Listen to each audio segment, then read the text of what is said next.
Well, hello everyone. My name is Jon Hudson. I'm with Brocade. Thank you so much for coming out. We really do appreciate it. We've all been following you for the last couple of days. We know it's a lot to cover and it's a lot to absorb. So you're not to be prepared for abuse. You didn't watch the You're last already one? abusing him, Howard? Give him a break. He just started speaking. This is for those who like to be abused. So we're going to be covering a lot of different things today. I'm going to try to keep this pretty short. I only have maybe 45 slides. And then we'll pass it on to Marcus and Madhu, who will be walking you through, Marcus, Madhu.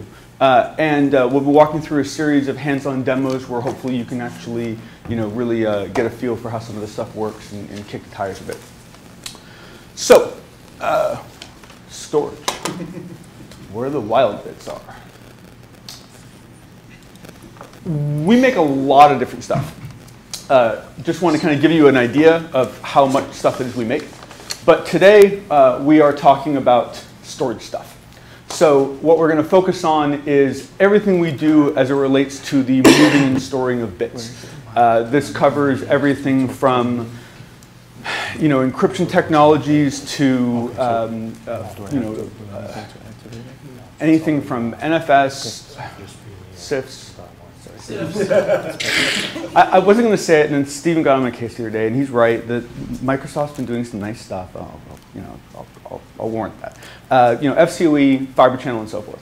So there's a lot of, the challenge that we're all kind of facing is that while there's a tremendous amount of hype around a lot of these other technologies, like software-defined networking and so forth, everything we're saying about it, everything we write about it, everything we buy toward it, every show we go about it is all being recorded on storage, which means that everything is becoming more and more critical. Everything's becoming more and more a dependence point in so many different infrastructures. What this means is that for a company like Brocade, who has been involved in some of the more extreme environments for a couple years, and there's several of us, we're not the only one. It means that we really have to start taking lessons from other technology and other industries so that we can start looking at ways to better provide the kind of resources you guys need. For many organizations today, downtime is dead. You can take portions of your resources offline. You might be able to reduce capacity, but this whole idea of, hey, I'm going to shut it down and rewire it, or I'm going to rip it all out and replace it. While it was gone for financial institutions and certainly military institutions years ago, now it's gone for people like IKEA, right? Domino's Pizza, places where for the most part they have a very important business they focus on, but their infrastructure that they rely on has become so critical to the business that they have no choice but to treat it in the same way that a hospital or a military installation would. If you look at other things that we have as an example, do you ever hear people talk about uptime of pacemakers? Or perhaps how many nines a life support machine gets? We have many other examples. TXT4 phone switches had years and years and years of uptime. Even little simple operating systems on satellites have been seeing many, many, many years of uptime. So there are many, many examples of other industries that have moved to this model of permanent availability, have moved to this model of always up, always on, always available. That doesn't mean you still don't have to care and feed for it. Doesn't mean you still don't have to take care of it. Doesn't mean you still don't have to take portions of it offline for fixing. But the point is that you change the way you think and you change the way you design products, both software and hardware, so that you can provide that forever up. This is uptime from a customer that was sent to us a couple months ago, and I posted this in a blog a while ago, and the responses were quite entertaining. So that's actually from a real customer, and that's both software and hardware, and that's a little north of 10 years. Now, truth be told, please patch more often than that. But the point is that for boxes that have to just run forever, there are a few of us in this industry that have made a practice of building things that under the right circumstances, really can just be plugged in and, continue flying.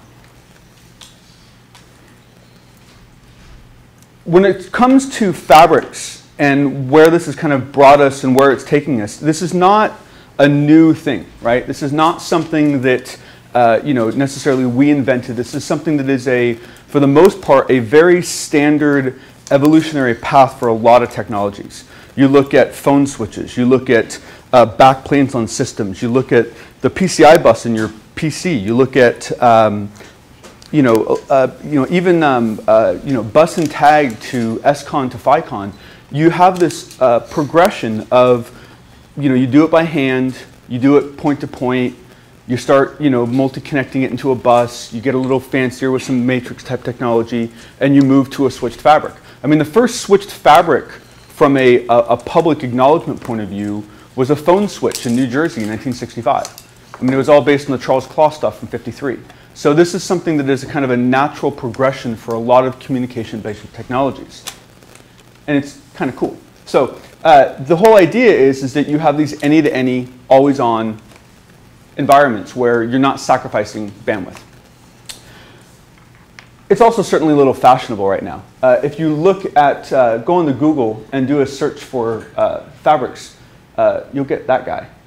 So hopefully that means that there's some positive view of what kind of... Does he work here? Evidently he works at Intel. That was Intel's, but I thought that was lovely. I love this idea of this Zen. It'd be helpful if there was some bamboo. But when you start looking at, who's been doing this and where we've been doing this and why we've been doing this, from the point of view of what Brocade's been doing, we've been involved at some level in this movement of FICON to SCON SCON to FICON and arbitrated loop to switched fabric. This is something that's in our DNA. It's something we've been doing for a long time. Certainly, if you're curious as to how long, you can ask my dear friend Brooke over here, who's certainly been. What are you trying to say about Brooke? So the idea is that we have been, this is something we've been focused on for quite some time. I shaved recently. Yes, I have shaved. And we were all very sad. But was it the first time this decade? Could well have been. And we also have to recognize that there is a frustration among many people as to the different types of hardware and the different types of devices this stuff has to work on, right? How many of you speak a second language? Okay, all the Europeans, raise your hands. All the non-Americans, raise your hands. No, we have a Canadian. Oh, well, nah, northern state. He's Canadian. Do you have separate cell phones for each language you speak? No. It'd be a little irritating, right? So a protocol is a language, right? It's a way of forming bits to communicate from one source to another. So this whole idea that I have to run all this different hardware for each of these different protocols is understandably frustrating for a lot of people, right? So to be able to come to a model where essentially you just have not an HBA, not a CNA, but a card with holes in it. And it does 500,000 IOPS per port, and there's no software licenses, there's no uplifts. It will speak Ethernet, it will speak fiber channel. You do unfortunately still have to put different transceivers in it, but you can put 2 Ethernet transceivers in it, you can put 2 fiber channel transceivers in it, you can put 1 Ethernet transceiver, 1 fiber channel transceiver, you can run 1 gig, 10 gig, 4 gig, 8 gig, 16 gig. So one card that shifts bits, right? And so now for an environment where a lot of people were buying servers based on application projects and perhaps servers that were on 3-year depreciation cycles and now had to worry about how they were going to get a new card into that system that's 2 years old without having another project to drive it, you have this more nimble, agile approach to interfacing with systems, and that it now becomes much easier to change from one protocol to another or add another protocol functionality as time goes on. I really wanted to call it the schizo card. Didn't go over very well. So, phenomenal cosmic powers, right? Now, I was given a slide with basically more words in it than this whole presentation. And so why do you care about simplified deployments? More time for Twitter, right? More time to blog, more time to have life, right? You know, the number of hours that most of us are asked to give up to keep these data centers running, to actually, you know, the number of 3 a.m. maintenances and missed holidays and so forth, you know, certainly wears on people, right? I mean, most of you don't know this, but Stephen's 22. Look at me. It's like the presidential effect. As soon as you go into office, this is what happens. That explains a lot. With reduced give this business up. with reduced complexity and reduced operating costs, for the most part, you're saving your pointy-haired boss something. But ideally for you, it means that you're hopefully moving from, you know, for anyone that's been in this business for more than, say, I don't know, 10 years, you can remember a time where a lot of sysadmin groups or IT groups or data center groups were maybe 60% fighting fires, right? And you had at least maybe a day each week, right? Maybe Friday, right? To actually perhaps read a paper or do a little research, right? And in the last 10 years, you've had such a reduction in staff resources that many of the groups I work with are now 110% reactive. And they have no time to do any kind of research or projects or any kind of exploratory anything. And it creates an interesting challenge because what it does is it forces the customers to then become reliant on the vendors for innovation. And that's not really necessarily always a good idea, right? We can innovate technology, but as far as what you need for your specific little vertical, your specific healthcare industry, your specific defense industry, there's a tremendous amount of value an internal team can bring to a company if they have the time to actually do the research and do the testing and, you know, implement anything. And then certainly, sleep is good. The amount of, you know, I mean, just the other day, I mean, I think I had 3 friends last weekend that were up all Saturday night doing maintenances, right?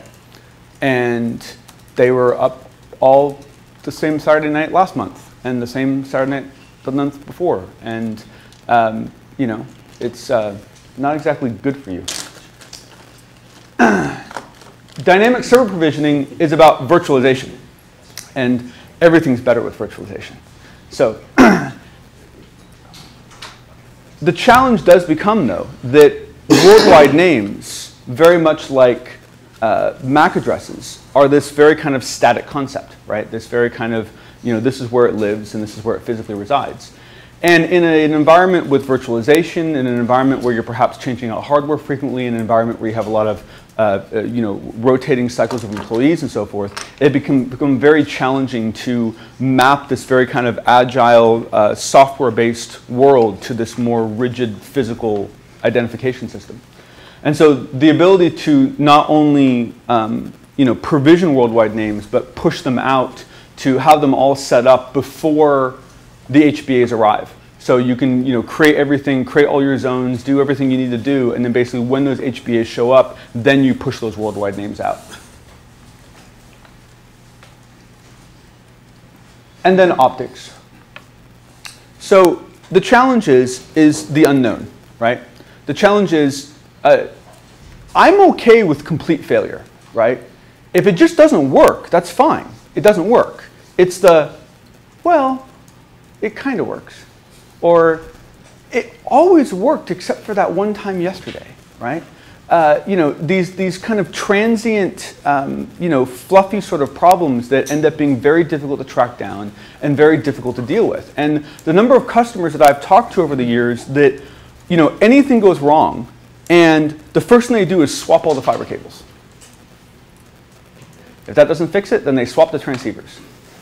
If that doesn't fix it, then they, you know, and this is part of their triage process because there's such a lack of insight into the cabling. There's such a lack of insight into the way the infrastructure is managed. And so it creates a level of, you know, insecurity or lack of comfort with the hardware that they're actually running their you know, important kitty pictures over.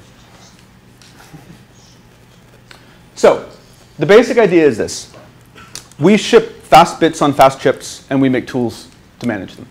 What protocols you need to run are very often not even your decision. So they sure as hell shouldn't be ours.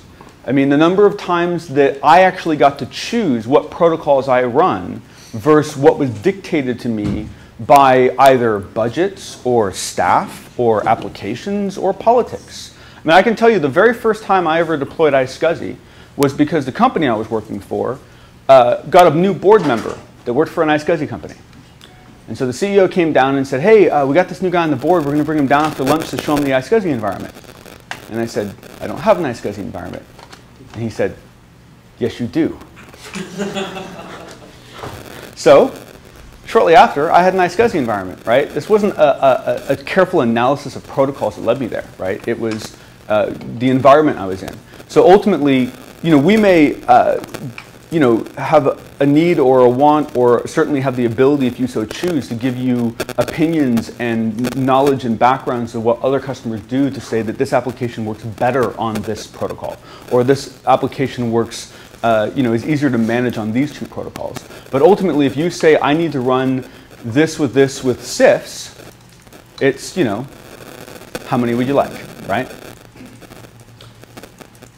And this follows through our entire mindset in that, we certainly have certain features that come out that maybe are a little better for VMware. We certainly have features that come out occasionally that work a little better for, this application or that application. But ultimately, we're always striving for feature parity across the different tools that you guys are forced to use, right? So whether it's different hypervisors, whether it's different operating systems, whether it's different storage providers, whether it's different storage. We're here to help you move bits. And we should be doing that to the best of our ability and not forcing you into one direction or another.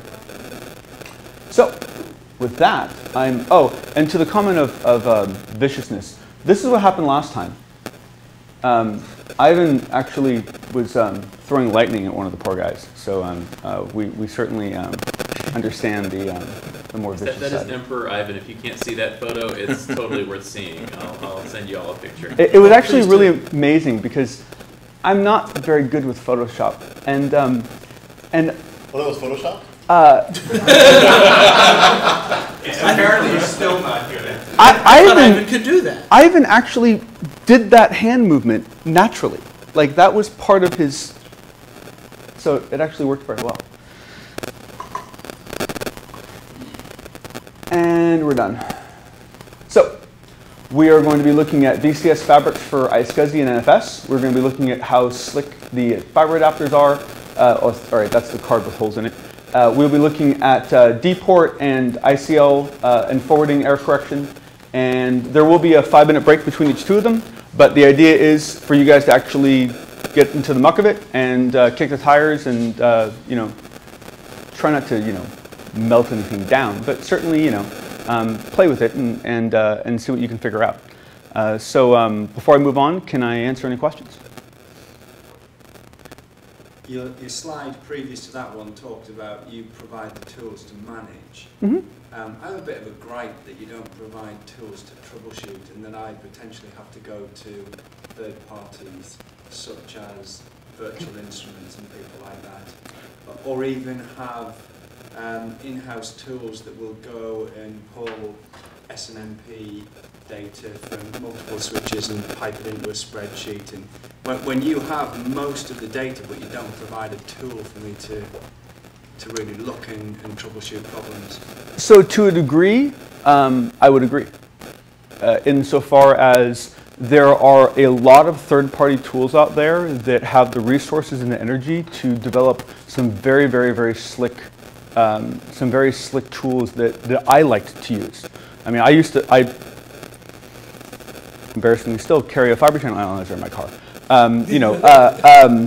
So, I certainly understand that there is a need for reaching out. But one of the things you're going to hopefully see today in the third demo is we are putting a lot of effort now into not just providing management, right, but providing the troubleshooting side of it. So we'll talk about dport, we'll talk about some of the other debug capabilities and so forth. And so, I would love to hear what you think at the end of the day, but I would like to think that we're improving and that we will continue to do so. So, Nigel, don't you think that, Nigel, don't you think that the protocol itself, fibre channel, doesn't have the ability to give you the information you need? No, it doesn't. You're right, and that's why quite often they'll have to put a tap in and what have you. But I'd just like to see more, even if it's just the software side. So virtual instruments, right, do great products.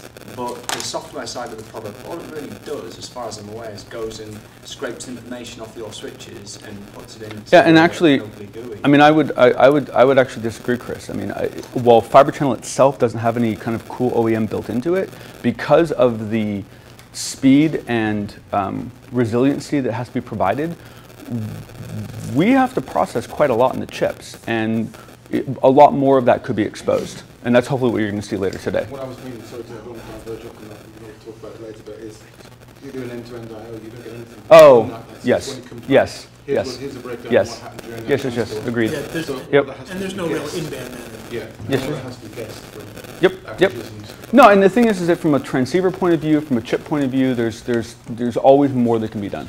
And that's Yep, no, totally agreed, totally agreed.